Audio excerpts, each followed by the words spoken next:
Hey guys, BJ here. Today, we're going to be doing things a little bit different. We're going to be going over custom action figures like usual. But I have my son here with me today. And these are a lot of figures that I did at his behest. Whether we were just goofing around, had a fun idea, or whatever. All of these are brainchilds of my son's or mine. I'm more of the hands. In this case, he was a lot of the brain and story. So I have him joining me today so he can kind of go into the background and tell us a little bit about their stories. We're not going to do like 10 minutes per figure. Right. But what we're going to do is give them each like a 1 or 2 minute bio. So, today we have several different varieties, DC, Marvel, alike. We also have 1 or 2 figures that were inspired by anime. So Alex, why don't you pick out a figure, and then I'll go over the customizing part of it, and then you can go over its backstory and name and so forth. Let's start with this one here.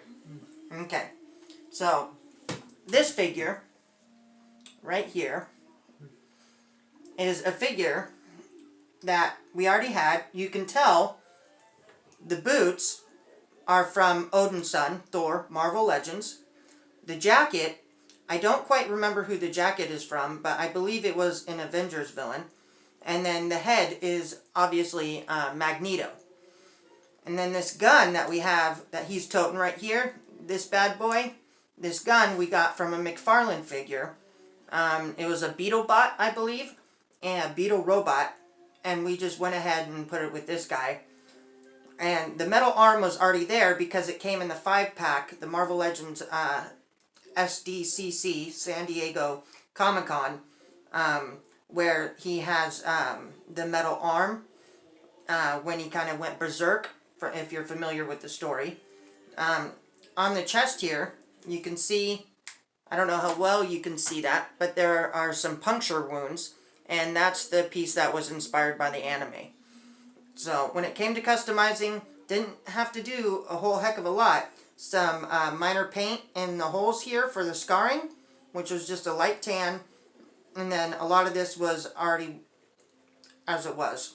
So Alex, why don't you give him the name and kind of the backstory. Alright, so this guy, his name is Stonewall, and he's from a more futuristic army around the 29th millennium, and he was fighting against an alien civilization that was invading Earth, and he's one of the most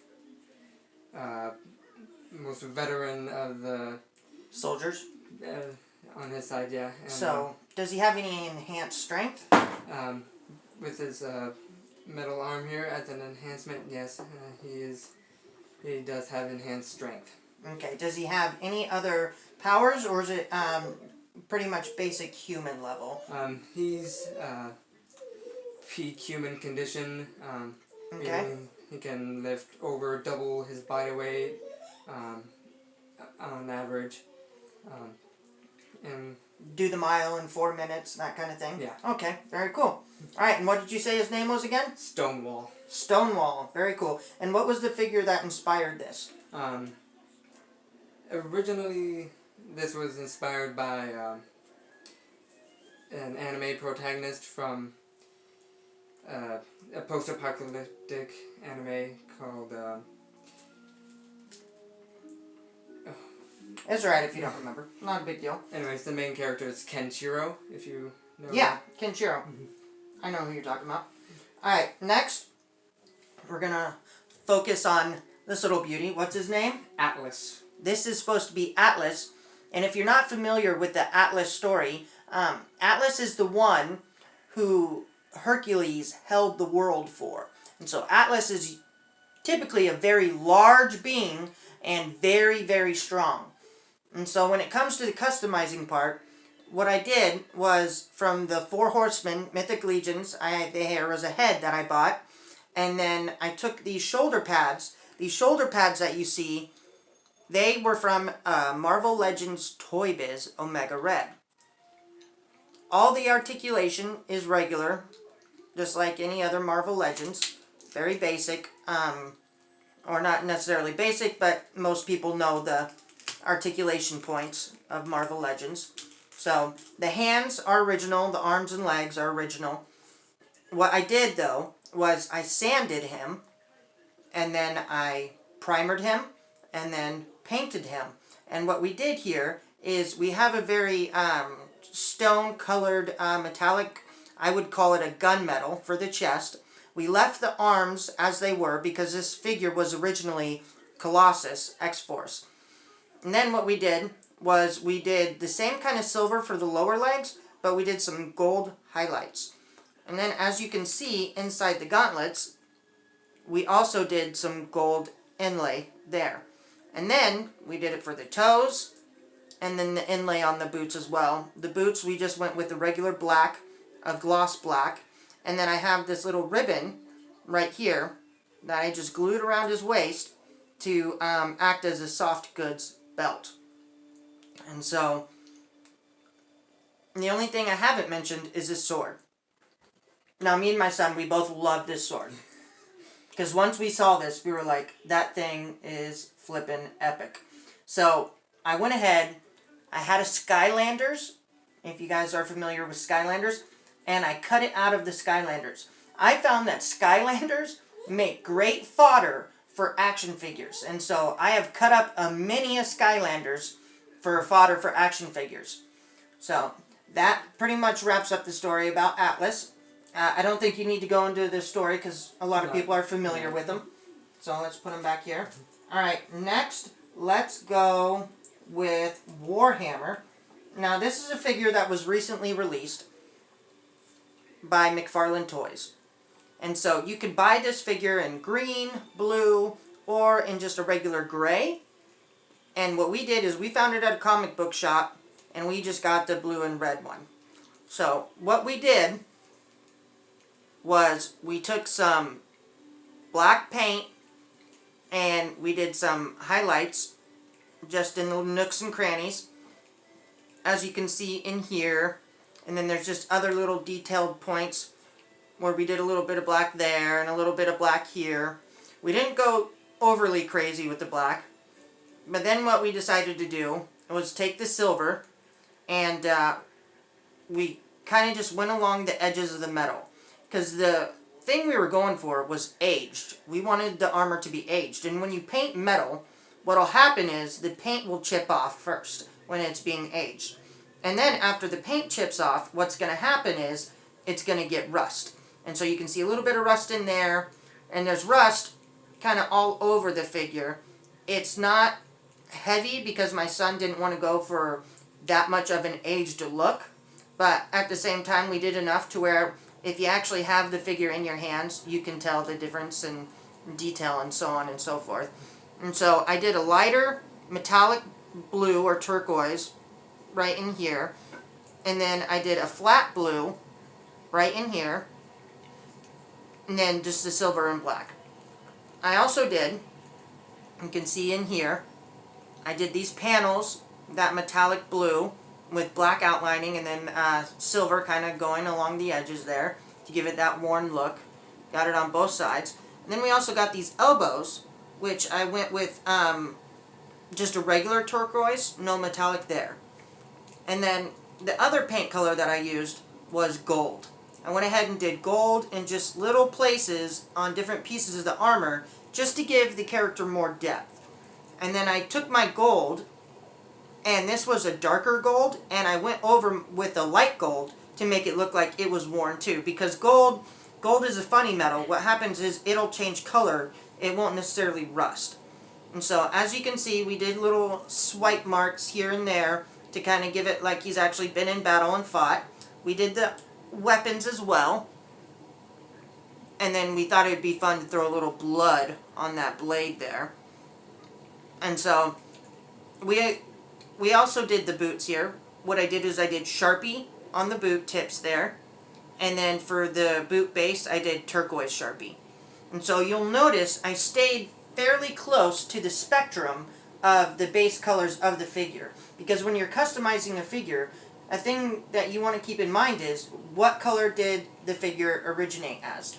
And you kind of want to stick to that. So if I'm going to customize a figure to be red, then I'm going to want to find a red action figure. And if I can't find one, I'll try to go orange or even in some cases yellow. But I want to stay in that spectrum. And so that just kind of gives you guys a better idea without the backpack here. But, so you don't really have to go into the story here, Alex, but why don't you just tell me one of your favorite things about this custom? I just kind of like its bulkiness, pretty accurate to the in-game versions of Space Marines from Warhammer 40,000. And I like the weapons, the chainsword and the bolter pistol. Very cool. Alright, why don't you pick one this time, Alex? Let's go with the Sentinel. So the Sentinel is a Superman from an alternate reality, and they're twice as strong as the most recent DC Superman. So twice as strong, twice as fast, the whole gambit? Yeah. Alright. Across all levels. Yeah, he's very, very powerful considering. Alright. So, here, with this figure, interesting story. We had this Superman. This Superman is, the base figure was Superman from McFarlane. And what we did was, we took the head for, it was a NECA Superman, right? Yeah, we took the head, because we love the head for this guy, and we put it on the NECA Superman, because we thought the NECA Superman's jaw was just a little too squared. It looked like a Lego block to me. You got the square, and then you got the two dots on top of the block, right? So, anyways, we had this leftover headless figure. Well, I had a head left over from doing a WWE figure. Randy Orton. And so I had this head lying around, and so we popped it on. I asked him, I go, what do you think of this? And he's like, that's awesome. I love it. So then what we did was very basic. We just painted the whole body black. And of course, we cleaned the figure, we sanded the figure, primed the figure, and then painted the figure. And then on the belt here, we just did the belt gold rather than the yellow because we thought gold would go better with the black. All the articulation is still in good working order. All the joints are tight. You got a brand new figure, Sentinel, or as I like to call him, Randy Orton Superman. So, anyways, it was just a fun little project we had. It was a one-day project. Didn't take us a very long time. So, oh, and then also you can tell that I did silver behind the red. And this red wasn't the original red. This red was a red that I created using dark red. Well, I used red, black, and then a little bit of silver, metallic silver, to kind of give it more of a pop. So, and just a little note here. When I painted this figure, I boiled it in hot water, not to the point where the plastic would become deformed, because it will. If you leave a figure in hot water too long that's boiling, it'll become deformed. I keep the temperature to where it's right just about to boil. So when I say boiling, what I mean is on the verge of boiling. And then I leave it in there, it gets real soft, I get some pliers, pluck it apart. I remember what goes where. That's a big deal. You gotta remember what goes where. And then I painted it, let it dry, put it back together. So when I say I sanded, primered, painted, all that good jazz, I'm talking about after I took the action figure apart. Which most action figures, they just have these little pins here in the elbows and knees. A lot of you other customizers will know. You just heat it up and you pop those pins out and then you pop them back in. So, that is Sentinel. Alright, next, let's see here. Next, I want to do this guy. This guy's name is... The Builder. This is the Builder. Now, if you're looking at this figure thinking, that mold is not very familiar, it's because it's true. It's not familiar. It is from Diamond Select? Yeah. Yeah, Diamond Select. This is a Lucifer figure from Diamond Select from a video game that I'm not very familiar with. But what we had is, what was this guy's head from? It is from a Saitama. One bald Punch head. Man. Yeah. Yeah, One Punch Man. So that's what the head was from. We painted the head just for fun. We thought, hey, let's do something fun. Let's just paint the head. So I grabbed the head. My son gave me the idea of doing something cosmic or galactic. And so as you can see, we got like the big, you know, shining group of stars there as it goes down in a line. And then we kind of have the black galaxy, you know, the dark galaxy for the eyeball. And then just little mixes of pinks and purples and blues and yellows. We tried to use every color we could when working on this. And then after we had the head, we thought we need to put this awesome head on a body. So I had one of these extra pieces laying around. And so what I did was, again, heated it up, took it apart, sanded, primered, painted. So when I painted this guy, as you can see, the only things I did was this black, and then the rest of this a dark navy blue. And so when I did this, the dark navy blue, I did that as my base color. And then after doing that base color, what I did was I just took a brush, a paintbrush, with firm bristles, and that's important, firm bristles. I dipped it in the paint and then flicked it, and just like that, and it did this splatter effect on them. I did that with every color under the sun. Black, white, green, yellow, purple. I don't think I really have to list them. But anyways, this guy originally had claw nails. All I did was take a Dremel tool, Dremel those down. He also had claw nails on his hands. I did the same thing. Again, this is one of those quick day projects. The only thing that I didn't do, that I regret not doing, is you can see these little holes right here. Well, these holes were ports for a necklace. And we were going to leave the holes there because we were going to put the necklace on him. And then we never really got to it. Alex took it to his room, and that was that. But if you ever need to fill a hole, just get some putty, some air dry putty, hit it with a blow dryer, and then after it dries, go over it with some super glue, let that dry, do it again, let it dry, boom, you're good to go. There's other methods, like you can use a glue gun. I've heard of some other materials out there that are like quick dry plastic. I stick with the putty and the super glue because it's quick and it's easy. So this is the builder. I'm going to go ahead while I'm showing them to you guys. Alex, why don't you go into the details about his abilities and powers and so forth. Alright, so the builder, he's a cosmic entity that's renowned throughout my little action figure universe for his smithing. He's a universal blacksmith that's created some of the most powerful artifacts, weapons, you name it, he's made it, and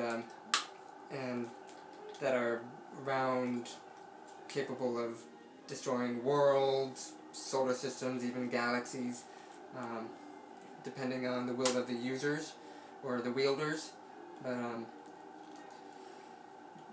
and that's just kind of those are easy tasks for him. Whoops. And as far as like strength, he's among the most powerful in the action figure universe I've made. Very cool. Yeah, he's one of my favorite figures that we've done for you. Quick thing to go over. When it comes to the joints and the shoulders, I just take a Dremel tool and I Dremel that down. That way, when I pop this up, it doesn't scrape the paint off. That's very important. If you don't want the paint to scrape off on the joints where you have things like that, and right here, all you got to do is take them apart, Dremel them down. Doesn't really matter what base figure you're working with. That's a method that works 9 times out of 10. Alright. Next. What are we going to do? Let's do Warmonger. Alright. I remember this guy's name because he's so unique. So I can't take credit for this guy entirely because Alex here did most of the customizing. I coached him, of course, being the amazing coach that I am. But he did the majority of the work. And just so you guys, just heads up, if you hear Christmas songs in the background, or if you hear bangs or loud noises, that is my 2-year-old son playing around, who's being amazingly well-behaved while we're doing this video. I thought, of course, he'd run in here yelling, but he did not, which I'm very impressed. So this is Warmonger. So I'm just gonna go over what you did real quick. So, Warmonger. Warmonger, this is a broken piece of a staff from another figure we just made into a knife. We thought, hey, that'd be a cool knife. Now it's a knife. what do you know? This head here, this head is from a McFarlane figure, and his name was, do you remember? It was like Wild Card. Wild Card, that's exactly right. It was Wild Card. So, the head is from Wild Card. We pretty much just did the basics. Heated them up, took them apart, sanded, primer, painted. It's the same story over and over again. The figure we used was a DC Universe figure done by Mattel. This was the Atom. Yeah, this was the Atom, and that's where that belt comes from. We just went ahead and left the belt as is. He came with the skirt. We just cut the skirt off with an X-Acto knife. We did the same thing for the joints on the shoulders and the elbows and things like that to make sure he didn't chip the paint off. It has the same articulations as most DC Multiverse figures. We kind of did a kit bash. This is from Pharaoh. This is from a different figure. I don't remember what it is. And then the arms are from the Atom? Yeah, the Atom. And so you can see what colors are what. I'm not going to go into great detail. But Alex, tell us about Warmonger. So Warmonger is an alien humanoid from another dimension, who's been through like several wars as like his village's greatest warrior, and then he's found some artifacts such as this belt, the knife, and that bolstered his already superhuman levels of strength, speed, durability, and endurance to around tenfold. And he's now currently just going around dimensions, seeking out more battles to test himself. Very cool. Alright, you pick the next one. Let's go with Eve. Eve. Now this is a female, right? Yes. Okay. So Eve, we were going through my son's old toy box and we saw this little dragon. We thought we should put that on an action figure. So we got this McFarlane action figure, and I forget what the name of the McFarlane action figure was. It didn't come to mind. But anyways, we thought cool body. It had these cool armor plates. The figure was originally hooded. This is one of the shorter action figures. And so what we did is we cut apart the dragon. The figure had this base plate right here. So we just put in a little piece of metal wire in the tail and then drilled a hole into the figure and then put the rest of the wire in there. That way you're not just super gluing it on there, because if you just super glue it on there, it's just going to pop off. So you drill a hole into the piece you're adding on, you drill a hole into the figure where it's not going to mess with articulation, and then you super glue both ends, and then it's going to stay on much more sturdier. We did the same thing with the wings here, just a little bit of wire, and put it in the figure. And the nice thing is the wings can move if you want them to. So that was pretty much the basis of customizing this figure. The only other piece that I left out was this head. Now this head we got from Dormammu Bath. When I say Bath, I mean Build-A-Figure. Dormammu, the Wave of Marvel Legends, one of them came with these extra heads. So this originally had a hood on it, but it doesn't right now.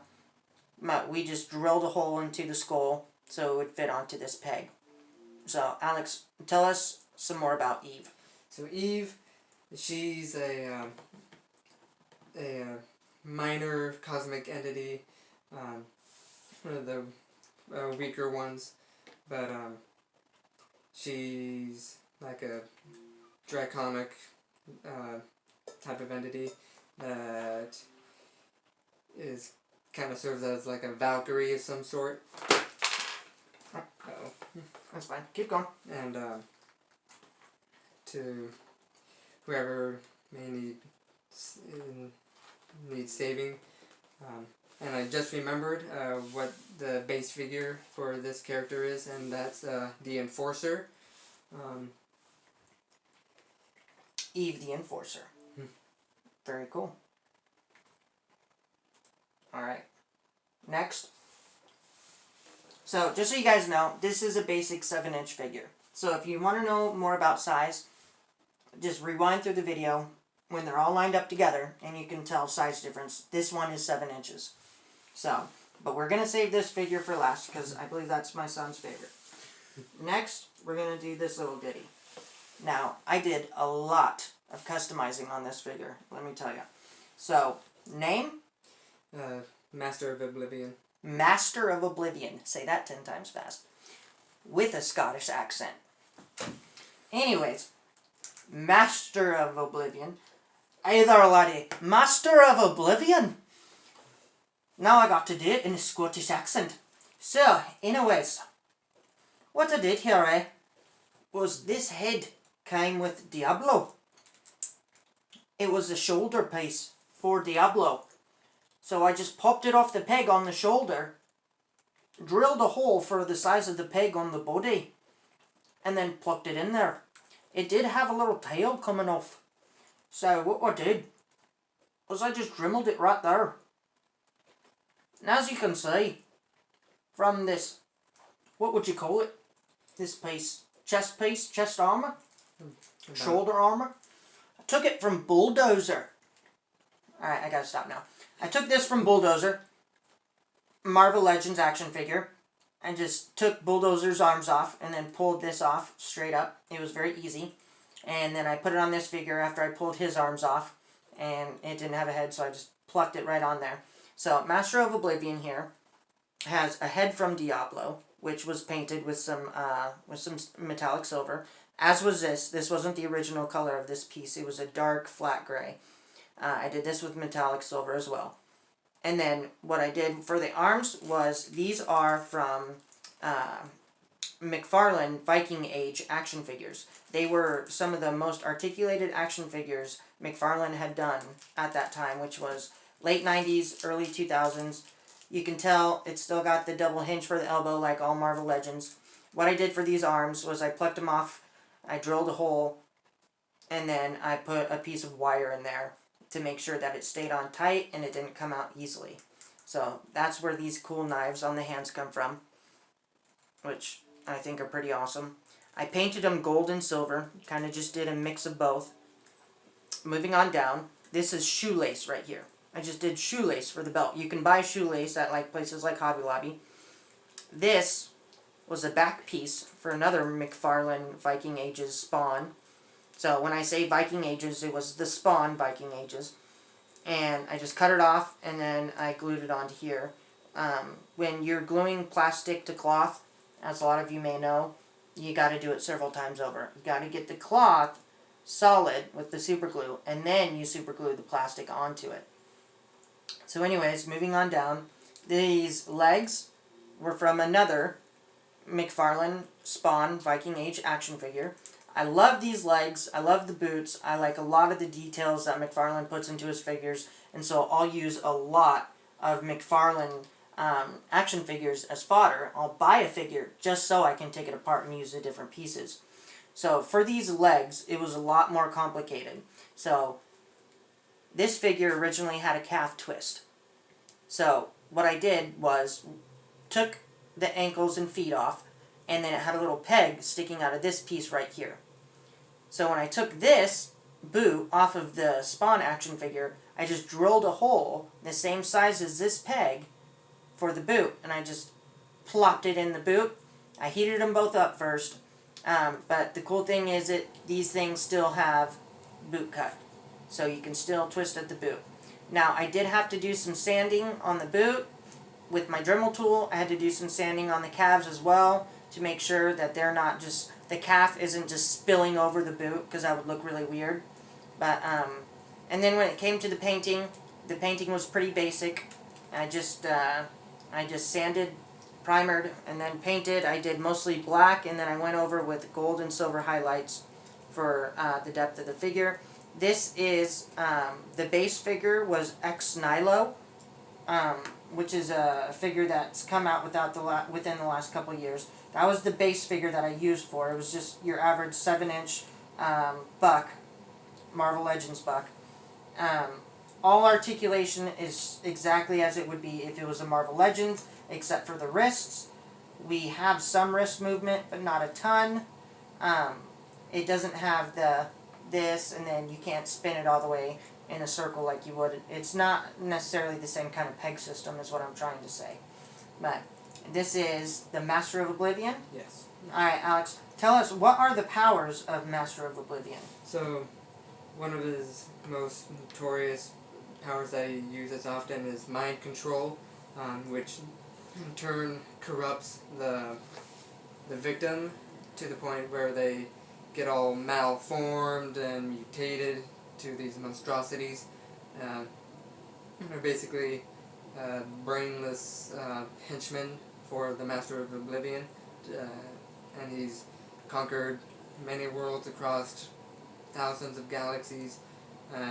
As for like his origin, he originates from a cosmic wellspring from deep within the universe. A cosmic wellspring deep within the universe. Okay. So he was just kind of born out of it? Yeah, he... Okay. Very cool. Was there anything else you wanted to add? No. Alright. Master of Oblivion. Aye, Master of Oblivion. Okay. Next, let's do this bad boy. What's his name? Jotun. Jotun. Alright. Jotun. A very Swedish type name. I may be wrong, but it sounds Swedish to me. This is Jotun. This is a Mythic Legion's head. This was Age of Apocalypse. I took the figure, took it apart, and then sanded, primered, painted, pretty basic. These hands are from Hulk, the Outback Hulk, Gamerverse Hulk, a lot of people call it. And then the body, I painted this a dark metal gray, just did silver highlights for the rest of the body, did that dark metal gray for the gauntlets, didn't go into a lot of detail, did the same thing for those up here. And then for the boots, what I did, because the boots were originally red, I just went ahead and went over them, the red with the blue marker, which it gave us this really unique looking purple, which I just love the color of the boots. The only thing I wish I would have done is maybe done the soles of the boots black. And then the cape, everything else, it's as it originally was. The only thing, oh wait, for these little grooves, I took a silver paint, metallic paint, and went through the grooves with the paintbrush, just to kind of give it some flair when you turn it and the light reflects on it just right. To me, it gives it more depth. Now this head was a 4 Horsemen Mythic Legion's head. It was a dwarf head, and it originally had different horns that were curved. What I did was I took these horns off of the Lucifer figure that we used for this guy right here. For the builder, the Lucifer head had these horns. And so, with Mythic Legion's figures, what you can do with their horns is you can take them out and switch